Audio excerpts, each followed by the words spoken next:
welcome. Welcome to another episode of Taboo Talk, featuring your very own pastor, me, Lady Charmaine Day. Today's episode is guaranteed to be full of sensitive, intimate, natural conversations rarely talked about in the Christian community. So now get ready for your own very spiritual consultation. Are you ready? Great, let's begin. How are you doing? I know you are wonderful, marvelous, special, and beautiful because those are all adjectives I would use to describe you. You simply are well put together and you help so many people rise to the next level that I just want to give you a warm round of applause for being so special and kind. Yay! Thank you for all that you do. God works through people and God is working through you to help others. I have a couple announcements before beginning the show. If you haven't already, please download Lady Charmaine Day app onto your Android or iPhone. The Lady Charmaine Day app is my gift to you for being a part of the ministry and for tuning into Taboo Talk. The Lady Charmaine Day app has features that allow you to listen to Taboo Talk radio show, to watch Taboo Talk virtual show, and to read my blog. You can call me with a prayer request. There's a tip calculator and a QR scanner for your convenience. So please download the free Lady Charmaine Day app today. And when you have a chance, please visit www.ladycharmaineday.com. There you can read my blog, visit the virtual show, and learn more about it. You could listen to our archive shows of Taboo Talk, and you can visit the store. It's through the store that you can make a purchase. And your purchases help me continue to do my ministry. My ministry is done online through this virtual show, through my website, through my app, and through my social media. So if you're following me through one of those mediums, I consider you part of the ministry and I'm praying for you all the time. And your purchases allow me to continue to do my show and my ministry. So thank you so much in advance for making a purchase. Well, today we are so fortunate. We are in the presence of a living legend. I have Albert Dabah on, and he will be sharing with us about filmmaking. Yes, filmmaking. And a lot of you say to me all the time, "Oh, I wish I could be in a movie," or "I want to make a movie." Well, today you're going to learn all about it. Let me tell you more about Albert. For 41 years, Albert Dabah has been a filmmaker and CEO of Simba Productions. Albert Dabah runs his video production company, Simba Productions, which he started 41 years ago after getting his master's in social work and practicing as a licensed therapist for 6 years. He has now combined both interests with his newly released film titled Extra Innings and is moving forward with life coaching to continue his work in that field. He believes that discussing mental health as a normal aspect of life will help reduce the stigma of mental illness and make us more understanding and compassionate as people. Help me help you welcome this living legend, Albert.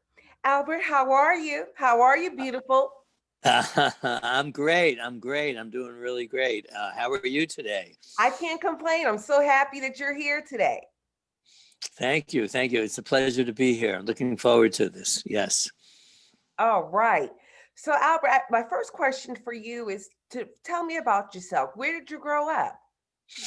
I grew up in Brooklyn, New York, in the Flatbush section. I lived there till I went away to college I went away to college in California for just one semester to play baseball. Nice. And I played baseball also in Brooklyn and Long Island University. Okay, sorry. So I went to Long Island University, played baseball there, and then I went out to California, and then came back and ended up graduating at Brooklyn College. I spent a few years. I majored in psychology, and then went to graduate school at Barry University in Miami, where I became a social worker and worked as a therapist for about 5 years. But my home right now is Jersey City. Wonderful. And what first got you interested in film? Well, I always loved film as a kid. I mean, so many people, we grow up watching movies, and for me, it was a real escape.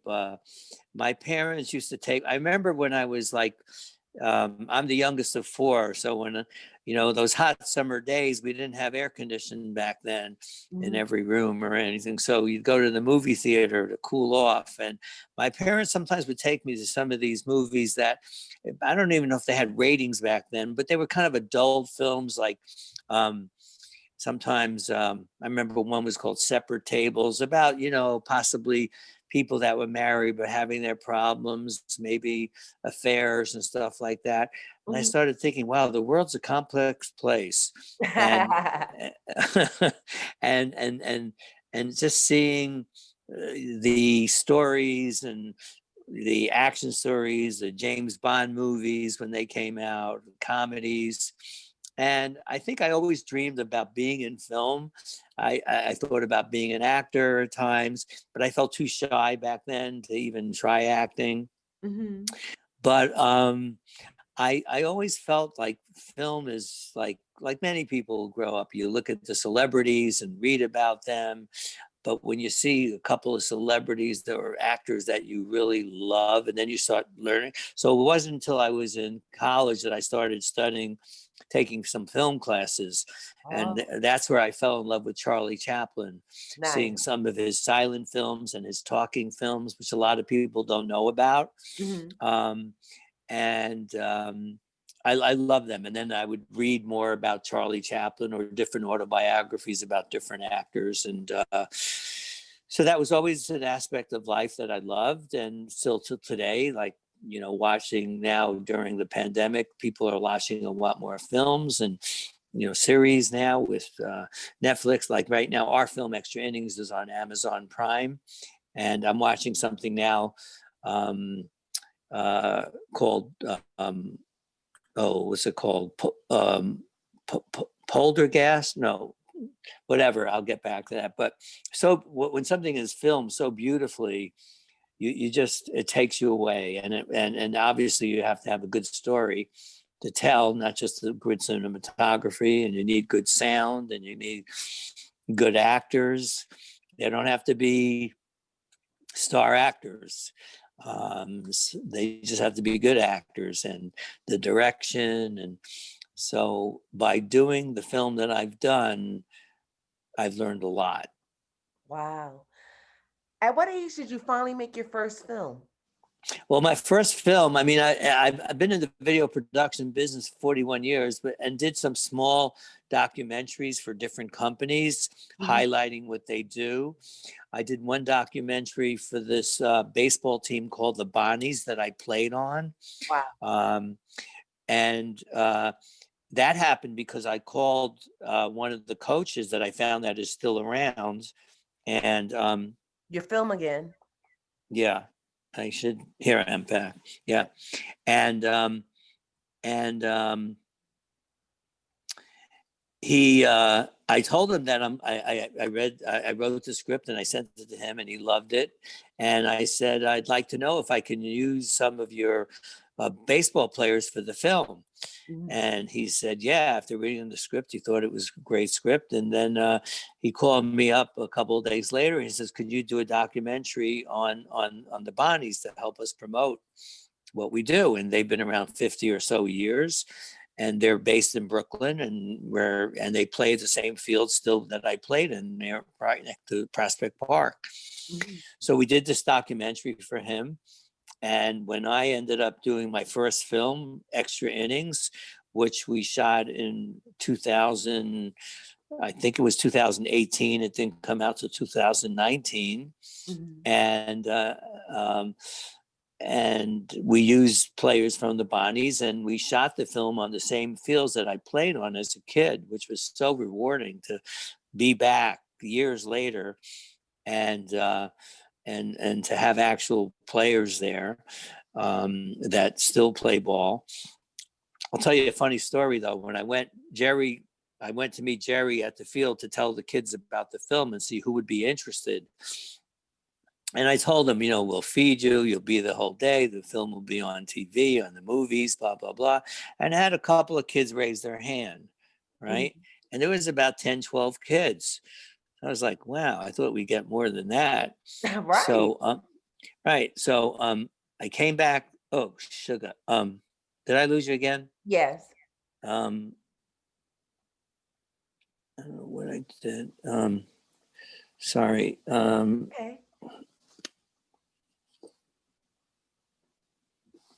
Oh man. I'll be able to edit this out, so don't Oh, worry. okay. Okay, here I am. So what happened was uh so I spoke to Jerry about it, and he said we have some other kids also that might be interested.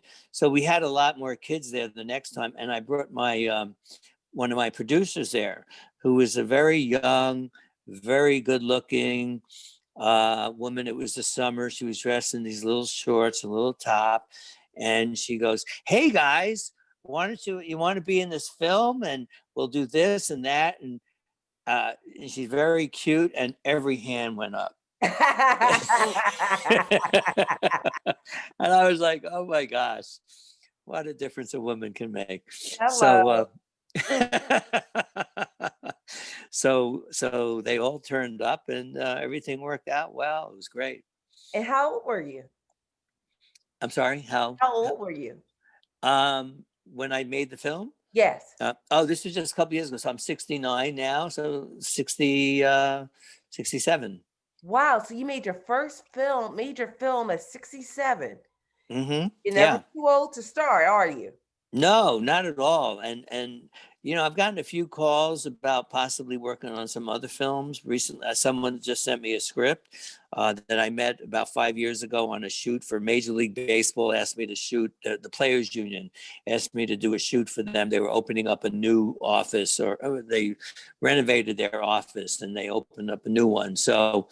Um, um, I met this guy there, and he read the script 5 years ago, and he's going to watch it this weekend. But he's amazed that I was able to, persist with going on and making the script. I mean, this is a script that I was writing over for 20 years. Wow. So yeah, it was, and raising money for it is a whole big deal. And I use much of my personal money, but I also was able to raise money because we reached out to mental health agencies, because the Mhm. film deals with mental health.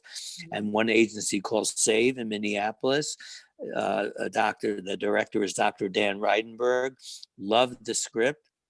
He came to my office, and said, I get asked all the time to be a fiscal partner where we can use his name. And if someone wants to donate, they get a tax deduction, Mhm. and Saves takes a certain percentage. And it really validated all the time I spent on the script by him saying what he said. He said Wonderful. so many films about requests he gets to be a fiscal partner are romanticized or sentimentalized or sensationalized. And he said, this is so authentic. So that made me feel great. And then we shot it. He told me a few things to take out if I could. They were small little things, and I did. Um, for instance, I'll give you one thing. Uh, when my brother had gone to a mental hospital, and one of the things he came back, he said, he hated it and this and that. And he goes, people in straitjackets. And this is back in the 60s. And back then they did put people in straitjackets. And he didn't want that in the film, even though it was real and true, Mhm. because he felt that that would make people who would see it nervous about the fact, thinking they're still there. So to me, that was a very positive thing, what he said to take out. Excellent. Yeah. What's the best part about being a filmmaker?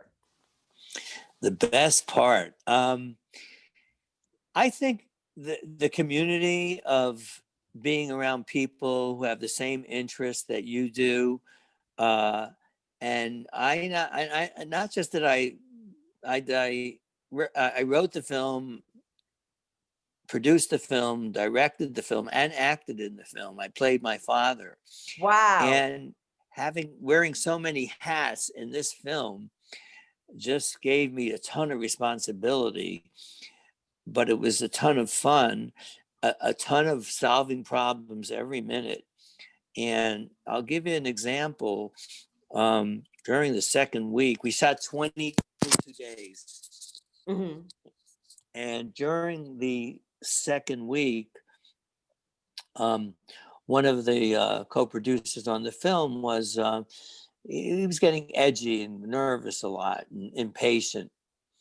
And he said to me, and then, there's a lot of people you have to, move around and give them responsibilities, or people coming up to you with questions constantly.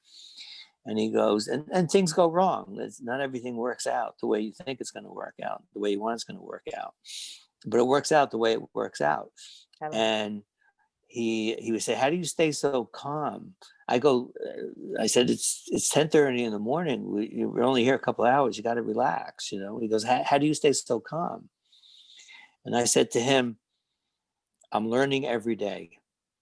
Good. And I really meant that, because I saw it's difficult, but you can't just go jump up and down and go crazy, because it takes away from the positive energy of what you're doing, especially if you're going to scream or yell at actors. Nobody wants to hear that. And you hear about stories where famous directors yell and scream and all that. Right. Sometimes maybe you have to do it, but I never had to. That's good. But this particular co-director was wonderful, really to work with. He really helped a lot. But I think one of the best things is the fact that I wrote something and see it reenact and see it come to life. And I think one of the best things was seeing it on the big screen for the first time. How was that? Oh my gosh, it was beyond awesome.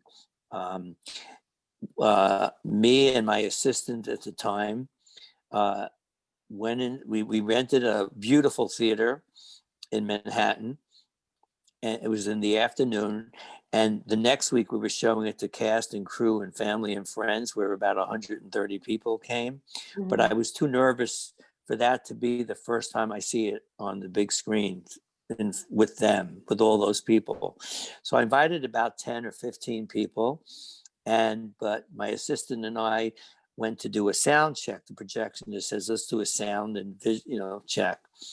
So we go in there, he plays the film, and it's state of the art. It was a renovated theater, state of the art. Everything looked great. It was like a 24-seat theater. So we're standing up, and it comes up on the screen, and you see the baseball field in vivid color.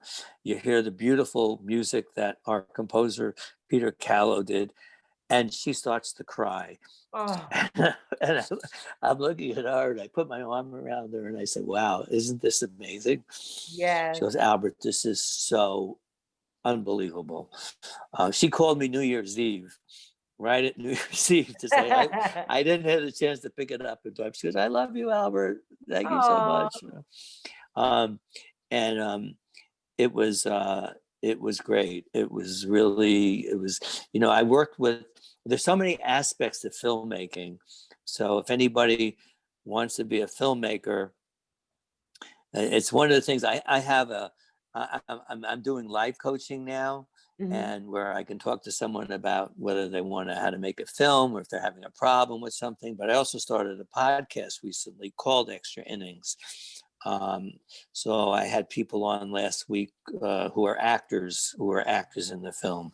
And I had on, as we were talking about, from NAMI, Tina Lee. Yeah. But I think making a film has so many aspects to it, and it can be intimidating, certainly. But I think one thing important to tell any prospective filmmaker is you don't have to know everything. You don't have to go in there thinking you know it all, because you don't. That's why you have all these different people helping you out. You want to try to get the best people possible. You have to have a lot of trust in people. Um, you have to be as positive as you can. And the one thing I'll stress, at least for myself, that I realized in the beginning, that I'm not going to be perfect at this. That I can't look for perfection. And that may be the opposite what some people think, but that's personally the way I think about it, because things are going to, sometimes a mistake turns into a blessing. Right. You don't know why, but it does. I'll have one instance that was mentioned on the show the other night. We have a young boy on the show, I think it was around 10 years old at the time, who plays my character as a younger boy. And it was in between takes, and we were getting ready for the next shot, and he got his finger stuck in the door. The gaffer, the lighting guy, closed the door when his fingers, and all of a sudden he's yelling, my finger.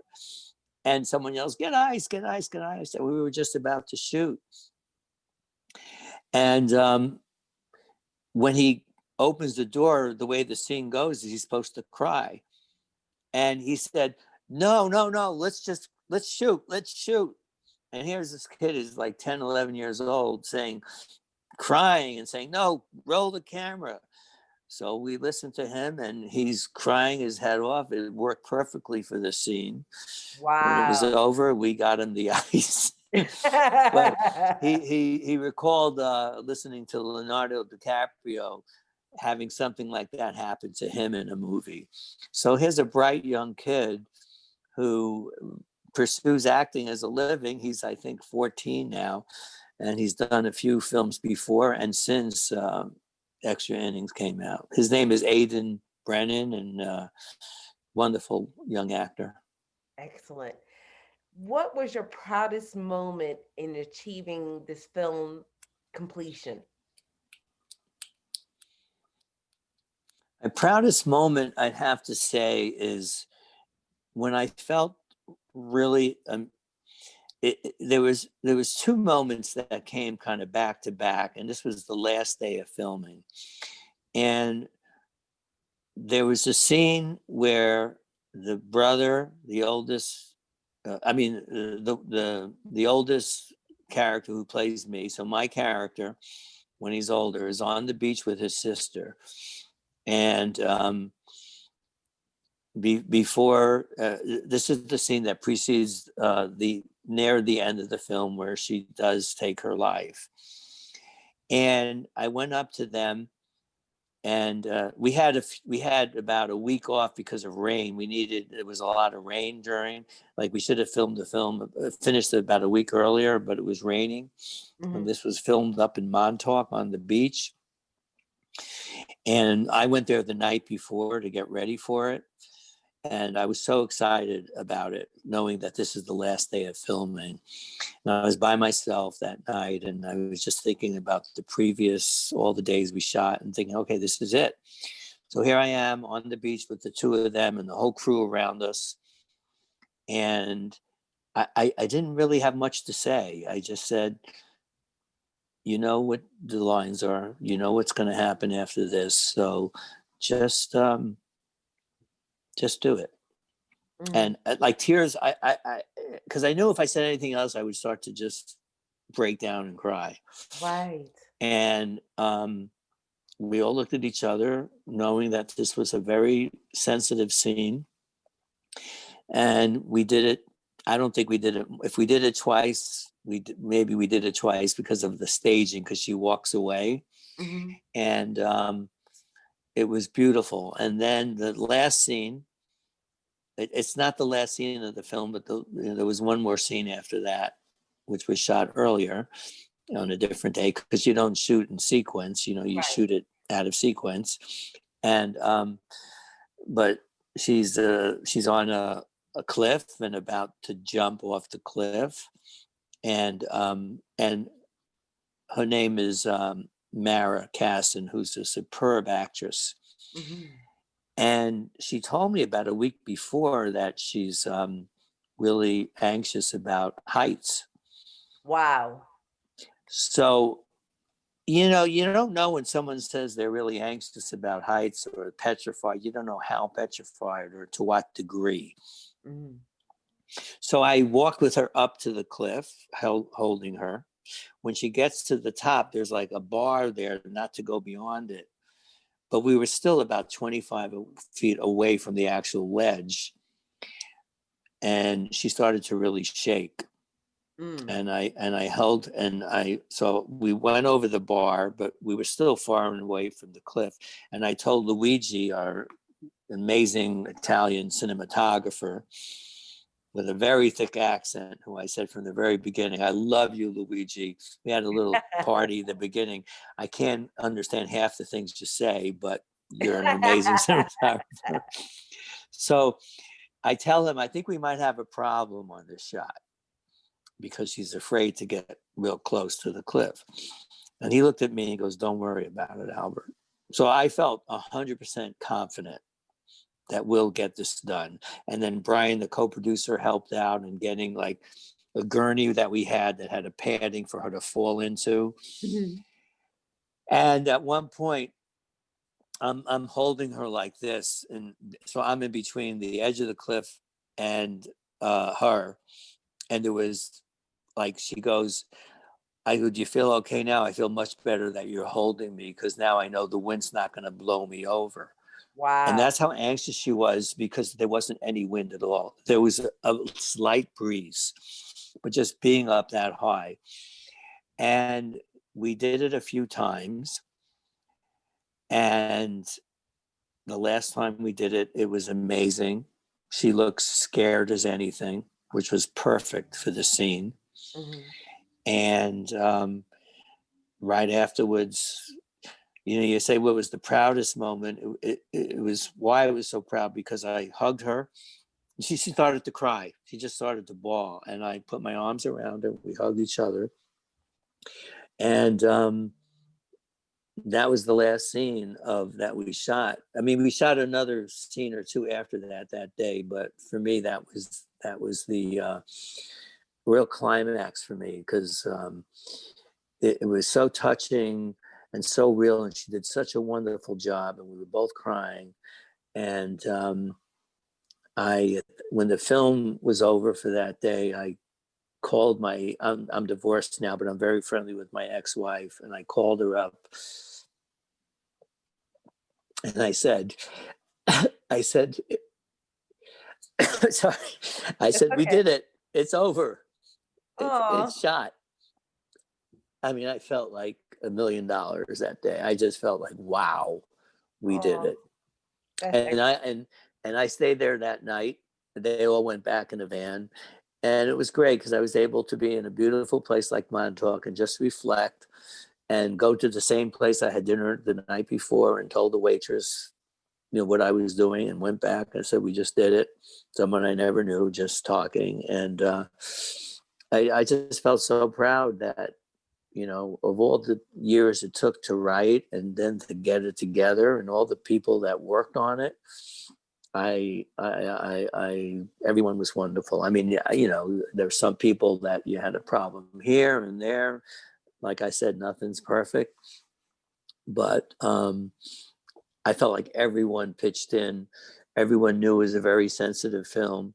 I think for so many people, they had um, people in their lives that they had lost to mental illness or suicide, or had people with or knew people like that, had friends, because I think suicide really affects everybody, and mental illness. And a big part of what the film is about is to destigmatize mental illness, and to be able to talk about it. Mhm. Now, this is taboo talk. So, one of the things I wanted to say is that mental health issues is still one of the last taboo subjects out there. So, going into the film, knowing that mental health issues are still taboo somewhat, how did you feel bringing forth this powerful film to destigmatize mental health issues? Well, I knew it was challenging. I knew for instance, I mean, it's based on a true story. I lost my brother and sister to suicide, my oldest brother and older sister. And I like my other sister, who's 5 years older, I'm the youngest. I mean, she read the script and basically said to me, you know, if you make this script and she has, get this, she has 7 kids and 62 grandchildren. Wow. Yeah, big wow. And she said to me, if people know it's us, my grandchildren won't be able to get married. And I go, what? Why? Yeah. well, that that's part of the stigma, that she never really told her kids about the suicide, doesn't talk about it. And you know, there's like, oh, it's this might be hereditary, or something's wrong with that family, or stuff like that. Mhm. And yeah, I mean, there's we have as people problems, and but these problems aren't all inherited. They're not. I mean, there's no one way people get sick or feel depressed. There's all different reasons. Everyone has their own. Oh shit! Sorry. That's Let me. okay. Um, everyone has. Sorry. Everyone has their own place where they come from, Mhm. and I think as a society, there's a stigma to talk about if you're depressed, um, if you're anxious, if you not getting along. Mhm. Uh, but I believe there's always hope to work it out. And get professional help. Talk to your friends. Talk to a professional about what is your problem. And then and so there are some professional people who work with people with problems, who maybe some are better than the others, and so then try someone else.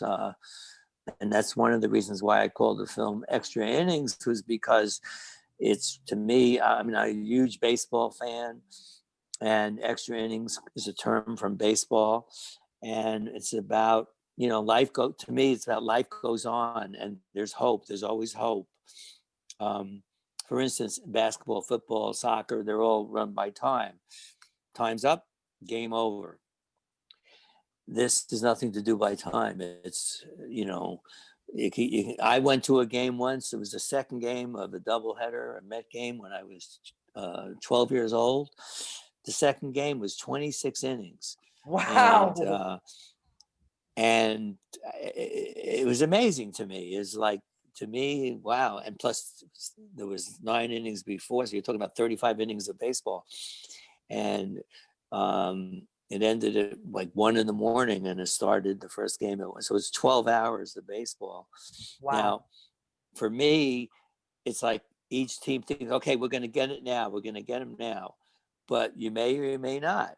So, like, even like one thing about baseball, just to take another thing, if you're a 300 hitter, that means, which is great, that Mhm. means 7 out of 10 times you fail.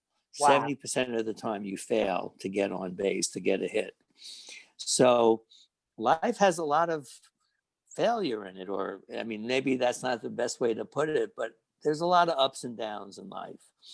And sometimes they're worse than others, whether it's psychological, medical, and there's a lot of tragedies, accidents, all kinds of stuff. And so we need to figure out how to pick ourselves up after something happens to us that hits us pretty close at home. Mhm. And not easy. It took a lot of work from me to deal with the suicides in my family. I loved both my brother and sister very much, in very different ways, but my sister was like a best friend to me. She was a best friend, and she was a sweetheart. Um, she just didn't know how to balance her life. She felt my father never loved her. Oh. Um, but it's the way he showed his love was not the way she wanted to see it. He was very old fashioned, and, you know, coming from a different culture. And I employ people to try to reach out to their children and find out what it is that's bothering them, and get help from themselves to help their kids if their kid is having a problem. And there's no magic bullet, there's no magic formula. Wow. Okay. So, what did you learn most from doing this project? What was your biggest takeaway? My biggest takeaway was that what gets things done for me is persistence. Um, I feel the same from my business of Simba for 41 years, the same as the film, that you have to, um, that when people said no, I'm not interested in this film, whether it was a distributor, whether it was asking for money for the film, whether it was reaching out to name actors I would have liked to be in the film, Mm-hmm. um, you're going to hear a lot of no. And no doesn't mean no that stops the project.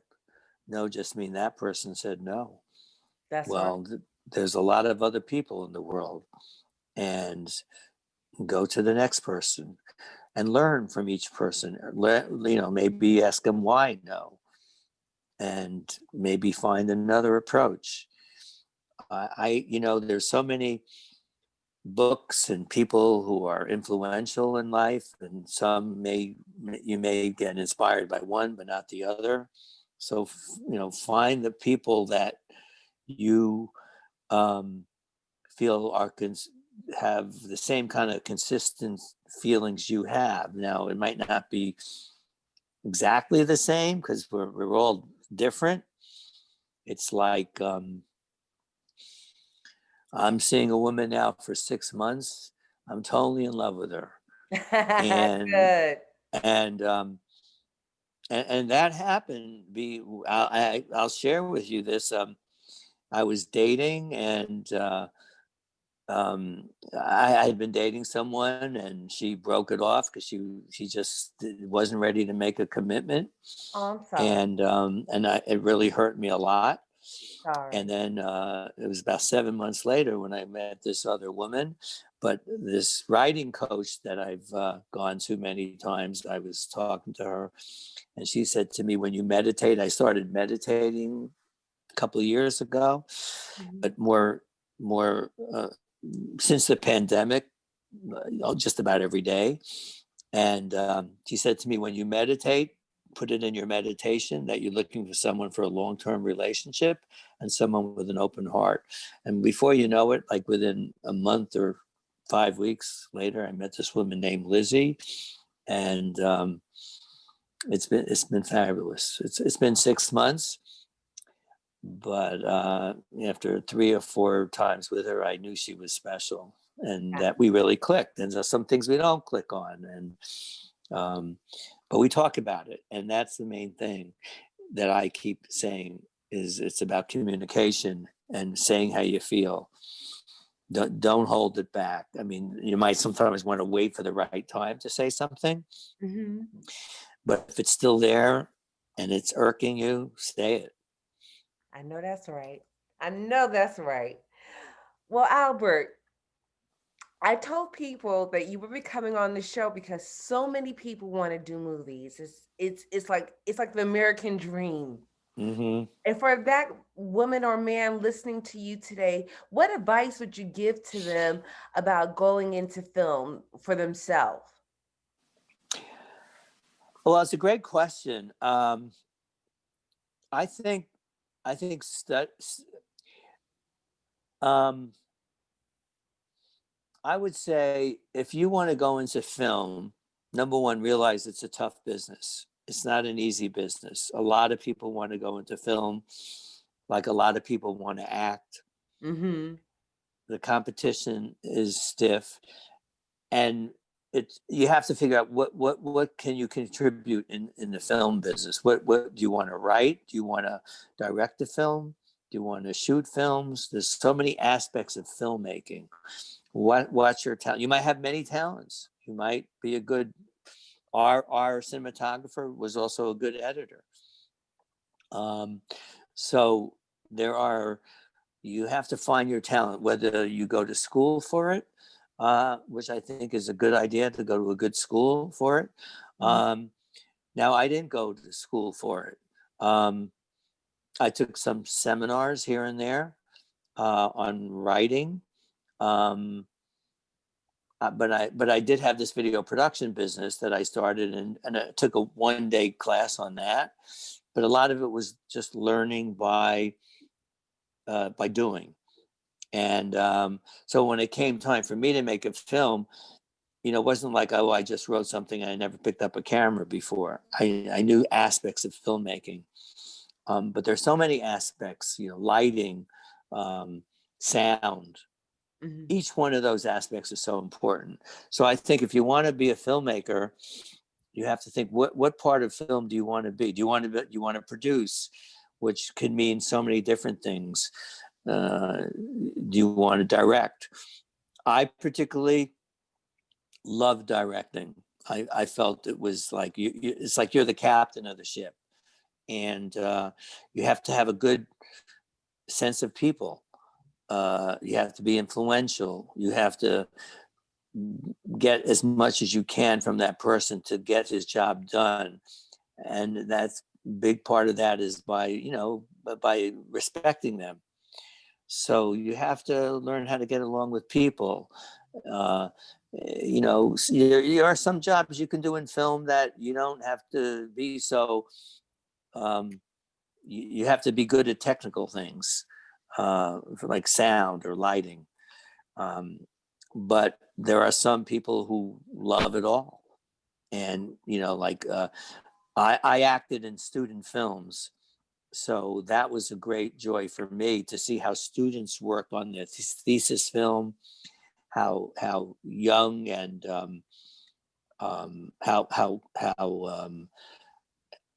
how seriously they took it. So I think you have to, whether you're shooting a comedy or a drama or an adventure, you have to have a good eye. So what takes a good eye? I think it's watching, for one, I think watching a lot of films. Now, one of the things that I never realized till later is that as a kid, I always had a still camera. Wow. I don't know how it happened, but I had a Nikon when I was young, and I always took pictures. So I always had, and I used to go to a lot of weddings. In my culture and my family, there was always a wedding. And so I always looked at it as if I was looking at it through a lens. Gotcha. As a young kid and everyone's talking cocktail hour and what are they talking about? So I always felt like, a lot of it's gossip sometimes, or, and I'm thinking, well, people are funny and complicated, and then a lot of love, you see a lot of beauty during a wedding, two people coming together. So I felt, and then I ended up shooting when I first got into video production. Besides actor reels, I did tons of weddings and parties, tons of them. So I saw so much drama going on. You have to have a good eye. Like when I see a film that has a good story and is beautifully shot and has all the other elements that you need, good actors, I mean, that makes a big difference. So filmmaking is a craft that employs a lot of people, and there's always room for someone in it. It's competitive, but if you're persistent and you're good at some things, and don't let anyone, I think if someone tells you, I mean, you hear the story a lot from actors, like someone said, you're never going to be a good actor. You're not a good actor. And they turn out to be one of the best actors ever. The worst thing you can tell someone is you're not good at this. You might say you need more work on this or something like that. But I mean, sometimes that might motivate somebody. So I think, I don't think there's one way to be a filmmaker. School is one way. hooking up with people that are doing films, student films could be another way, because they're always looking for help. You probably work for free, but you learn a lot. So I know for me it was costly to make this money. Will I make it back? I don't know. But we reached a point where now the public can see it. And I'm so proud of that, between Netflix and Amazon Prime, I think they're the two biggest platforms on TV today for people to watch films. So if you have a subscription to Amazon, you just click in Extra Innings and it'll come up. So I'm very proud of that. It's kind of cool to see that. We have a beautiful DVD that was made by the distributor. We have a lot of bonus features where we have all these interviews with the actors and with some of the producers and cinematographer. So I took full advantage of what I had to work with. I'll put it that way. And now promoting the film, I wouldn't promote the film if I wasn't proud of it. I wouldn't talk about it. I wouldn't do these talk backs, but I am really proud of it. And it makes me even honor my brother and sister more. Yeah. Like sometimes there's a reason. If we want to look at life sometimes, that there's a reason for everything. Even things that come up that are negative, that we might call negative at the time, there's usually some positive behind it. And we have to figure out what that is. And I think picking a profession of what you want to do could be the toughest things, but you don't have to lock yourself into one thing either. You can always, 67, I made my first film. I mean, when I was 20, I thought 67 is ancient. I mean, now I'm going to be 70 and I think, wow, and here I meet a woman who's my age. We're going to be 70. Like, how do you, How'd that happen? How does that happen? And falling in love at that age is like fantastic. So Awesome. That's awesome. Okay, Albert, we're quickly coming to the end of the show. Please give me your final thoughts that you would like to share with the audience of Taboo Talk. Okay. Well, first of all, it's been a pleasure spending time with you here today, Here. and responding to your questions, and makes me get my thoughts out, and it helps. And I would like to tell people out there that within all the tough times that you've ever been through, and I know I've been through my share of mine, and who knows what's ahead of us. No one has a crystal ball, but if you're feeling down, do the best you can to feel that down that you're feeling, and figure out a way to do things you like to do to get out of that. I went swimming today. I joined the gym now that's perfect because you can only swim one person per lane, and they have 5 lanes, and they only use 3 lanes. So because of COVID, you can still do things. And this is the second time I've gone since I just joined a couple of days ago. So for me, what helps a lot is exercise, meditation, writing, just writing a journal every day. These are things that help me get my thoughts out. They're outlets for me. Even though if I have a lot of things to do, sometimes I get really scattered, and am I going to get it all done? Well, you know what? Might not get it all done today. There's always tomorrow. So I like that. I like that. And Albert, please share with the listening audience your website or URLs where people can reach you and find out more about Extra Innings. yeah, sure. We have a website, and it's called it's extrainningsmovie.com.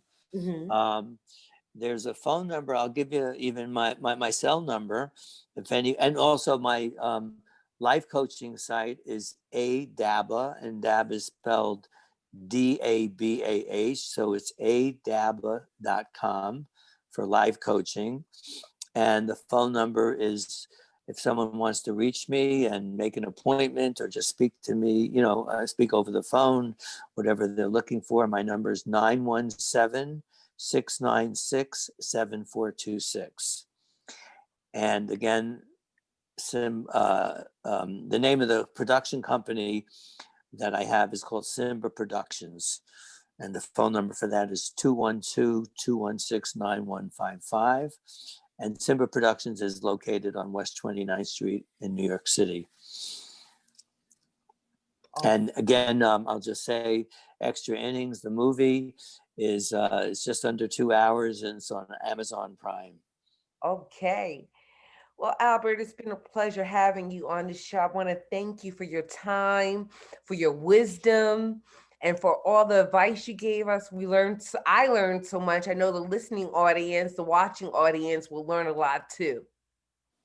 Oh, thank you so much. And it's been a pleasure talking with you today. And, I'll let other people know about your show, and let's keep in touch. Definitely. And Albert, until we connect again, will you think about coming back on Taboo Talk? Yes, for sure. Yes, definitely. Thank you. Okay. Well, thank you, Albert. Thank you. Have a great weekend. You too. God bless you. And Okay.